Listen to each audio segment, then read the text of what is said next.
Dr. David Hall, President of the University of the Virgin Islands, share some of the initiatives that led up to the VICCC. We're also going to have remarks from our Provost of the University of the Virgin Islands, Dr. Camille McKayle, and then we're going to have additional remarks from Dr. Frank Mills, the Interim Vice Provost for Research and Public Service here. And as you've begun to see, we're going to have some presentation from Professor David Edgecombe, who works within the College of Liberal Arts and Social Sciences specific to the Communication Division. And then we'll have our Interim Dean of the College of Liberal Arts and Social Sciences, Dr. Simon Jones-Hendrickson, give a clarity of some things that came out from the VICCC symposium that was hosted on September 28th in St. Croix. And there was so much information that came out of that, including the position paper of the center, so it should be a very rewarding morning. So I'd like for us to welcome Dr. David Hall, President of the University.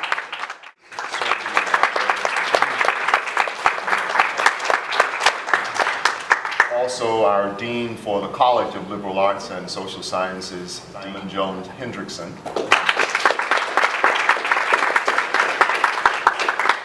My personal Provost and Dean, my wife, Marilyn.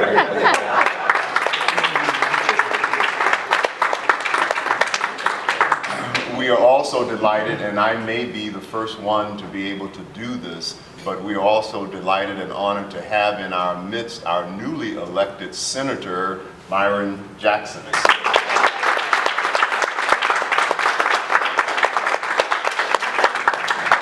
We have numerous faculty members, staff, and administrators here, and we welcome all of them, but I do want to recognize the president of our UVI-St, Professor Nancy Morgan, who is here. Over a year ago, I convened a series of meetings with various members of our faculty and staff and members of the community on all three islands who were some of our most profound keepers of the culture. I shared with them my vision for the creation of a center at UVI that would preserve and cultivate Virgin Islands and Caribbean culture. Those meetings were inspiring, well attended, and allowed me to shape and fashion this vision with the hands, hearts, and advice of those who cared deeply about this ideal. That part of my motivation was to ensure that the work of Professor Jean Emanuel would be preserved and enhanced at UVI. Professor Emanuel was a dedicated keeper of the culture, who lived what others spoke and only wrote about. This would be one of the ways that we would keep his memory and work alive. But more importantly, that it would also be a way for us to ensure that there will be future generations of individuals who share the same vision of cultural authenticity and empowerment. And I am thankful to all of those who participated in those meetings. Time will not permit me to list all of them, but I want to thank Dr. Kahina, Professor Gilbert Sproul, Dr. Simon Jones-Hendrickson, former Provost Carl Wright, Professor David Edgecombe, Dara Cooper, Judith Rogers, now Senator Myron Jackson, Patricia Harkins Pierre, Glenn Wabena Davis, Neb Kara Christopher, Saleh Adeyemi, Gerard Emanuel, and a host of others who gave of their time, wisdom, and insight to create what we today will now launch. Their suggestions, their insight and experience will be the foundation and the guiding light for this center. In African culture and in my own family, it is a tradition to have a naming ceremony shortly after the birth of a child, where the newborn child is officially and spiritually introduced to the world. The child receives the blessing of the elders, and in the midst of family and friends is ushered into her purpose and mission in life. It is extremely appropriate that we launch this new center at this Islands in Between conference in the midst of cultural elders, the intellectual cultural explorers, who have paved the path for us to follow. We respect the work of this conference and have reverence for the work of each of you who have dedicated your lives towards this goal. And therefore, in your presence, we bring this new life to be embraced and blessed by you. As the center develops, just as a child develops, it will need your help. It will need your wisdom and your support. And even though some of you may not be physically present, we hope our center will always be in your thoughts and prayers, and that even in its infancy, that it will contribute to your scholarly work and to your institution. So this is our naming ceremony for the Virgin Islands and Caribbean Cultural Center. It is our opportunity to have the center and its vision blessed and encouraged by all of us who are gathered. You are our witnesses to its birth. You are our evidence of things that others cannot and will not see. My vision for the center remains as bright and ambitious as it was during those early meetings. As the center grows up into adolescence and into young adulthood, I see it being a place where students, researchers, community members, and visitors can come to find information, historical documents, and artifacts that capture the richness of Virgin Islands and Caribbean culture. It must always be connected to our academic programs, so I envision a minor or even eventually a major in Virgin Islands and Caribbean culture that will exist at UVI. I see it as a place that through digital recordings will ensure that we preserve the best of our music and spoken word so that they are there for future generations. This adolescent center must sponsor cultural festivals and events that expose the world to the richness of Virgin Islands and Caribbean culture. I see this center becoming the leading institution in the Virgin Islands that promote serious scholarship and research on various aspects of local history and culture. It must sponsor conferences like this one, which draws the leading thinkers and activists who are sensitive to the role of culture in the life of a people and a nation. So it is my honor to see this dream become a reality today. This dream is consistent with the mission and vision of this university that this year celebrates 50 years of existence. Thus, this dream was born long before I became president, and many carried it in their hearts and in their minds. I am just honored to be able to assist this dream to be born. So in conclusion, by the power vested in me by the Board of Trustees of this university and the government of these Virgin Islands, I hereby declare that the Virgin Islands and Caribbean Cultural Center on this 9th day of November in the midst of this sacred village of cultural elders, friends, and supporters is hereby officially launched.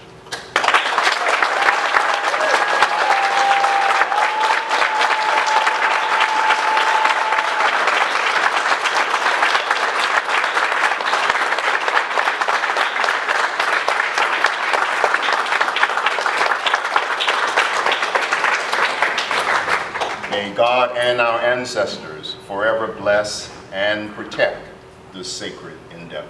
Thank you. Remarks from our interim Vice Provost for Research and Public Service, Dr. Frank Mills. Let's welcome Dr. Mills. Whose enormous focused energy was most instrumental in enabling this conference this weekend. I also think it is fitting to welcome all institutional neighbors from the University of Puerto Rico, Rio Piers campus, and really do wish that we could see them more often. And this welcome is also extended to our colleagues from further afield, the UWI campuses, from Guyana, and from everywhere else, including Europe. It is rather becoming to invoke the names of the 3 prominent Virgin Islanders to whom this conference is dedicated: Professor Jean Emmanuel, Dr. Mary Spore Brown, and Professor Marvin Williams. This is the kind of conference that Jean lived for. Cito Diaz Rodriguez, but he goes by the simple name, his stage name, as Rodriguez. Rodriguez recorded 2 albums in the early 1970s, as early as 71 and 72. Both of these albums failed miserably in the United States. His recording label pulled his contract. Bigger in South Africa than Elvis Presley. He was bigger than even the Beatles. That means big. Rodriguez, in the meantime, is working as a laborer in Dearborn, Michigan. And when Rodriguez gets on stage in South Africa, he does a number of performances. His first performances, he got a standing ovation for 10 minutes. People thought he had died. And like Lazarus and Jesus, he had been resurrected. And so they applaud, until eventually he got a chance to sing. Then after that, he put some dollars in his pocket, and he made it back to Dearborn, Michigan, back to his normal, ordinary life. Along comes a traveler from Sweden. He gets to South Africa. He hears this story, and he says, "Oh my God, I have never heard such a story since Cinderella. I must go find this guy." So he picks up and he finds his way into Dearborn, Michigan, armed with an iPhone. That's right. He begins to interview Rodriguez, to take shots of him, and he works for 4 tireless years on producing a documentary called Searching for Sugar Man. And the friend said, "Rest, brother. We will finish the work for you. We will at least take it to Sundance." And so they take the work to Sundance. And Sundance said, "Oh my God, not only will we finish this work, but we will open the festival with this documentary." Immediately, Rodriguez, who has gone virtually unknown for 40 years, is now playing to crowds of 50, 60,000 people across the United States. The documentary makes him an amazing hit. We will collaborate in putting together a real, genuine film industry for the Virgin Islands. The world is our audience. Whatever we make, we can sell the world over. And I always say to Ed, never forget Ingmar Bergman. A man, filmmaker from a relatively small, powerless, almost insignificant European country, Sweden. But he is still regarded today as one of the greatest filmmakers ever. Now, we want to make the United States Virgin Islands and the Caribbean one of the greatest place on earth for making digital film. Thank you. Arising out of all of this, we identified 7 elements which were pivotal to where we wanted to go. We wanted to provide ideas for intellectual and pragmatic approaches to cultural developments in the Virgin Islands and the wider Caribbean.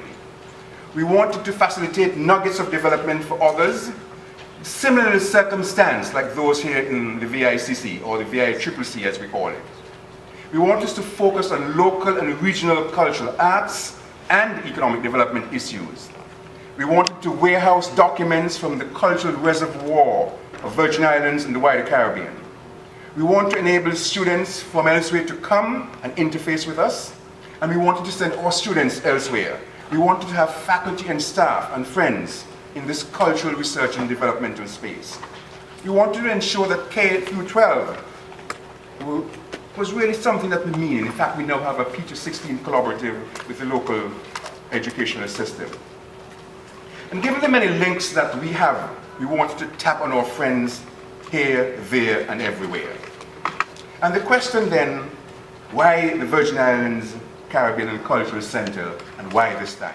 The point that President Hall made in January 27th is very important. He noted, and I will reiterate, the recent death of Professor Emmanuel reminds us of the critical importance of this work, i.e. cultural issues, and the need to permanently institutionalize this aspect of UVI's mission, to which we add, even though we are in the academy, that we have to think about all of this within an economic and social perspective. These are times when the mission of the university has to take precedence over the market, because we're going to do some things which will cost money, but certainly we have an obligation to our communities. The idea of this center, which was first called the Center for the Cultural Preservation, but we wanted something like a marketing, David, so we came up with a short thing, VICCC, VICCC, and given the fact that I'm an economist, I would have called it VICQ, but I don't want to do that. So why really do we need to have this center? The Virgin Islands Caribbean Cultural Center is more than an honest respect for a fallen comrade. It is a clear path to our understanding that culture in its rhythm and resonance must be understood, cherished, preserved, and maintained. And yes, as Alistair Bonnet said in his work, The Idea of the West Culture, it must permit us to contend that in assessing the importance of culture, we should see culture in its framework that states that the future is not a simple linear extrapolation of the past. While the future is not the past, it is imperative, very imperative, that the underpinnings of the center must take into consideration that there will be challenges, and that those cultural and other challenges should be morphed into opportunities. Thus, we have to bring back home the many artifacts that are in the museums of the metropolitan countries. The why of the VICCC, and the why now therefore, has to be one of repatriation, the essence and substance, the intellectual fervor, pushed me and those with whom I work to select the person who we know has been persistent and consistent. And at this point, I would like to introduce to you our part-time director of the Virgin Islands Caribbean Cultural Center, Dr. Chenzira.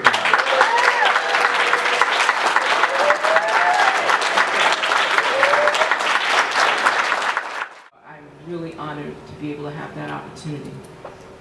I also would like to take a moment, because in my quest to getting everything in place, and later on today we'll make sure that we have the pictures of these three individuals who we have dedicated.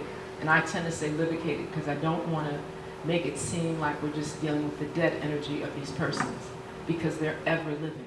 This young sister here, Dr. Vincent Cooper's daughter, and in her own right, Dara Manifa Cooper. Please, let's acknowledge this young lady here.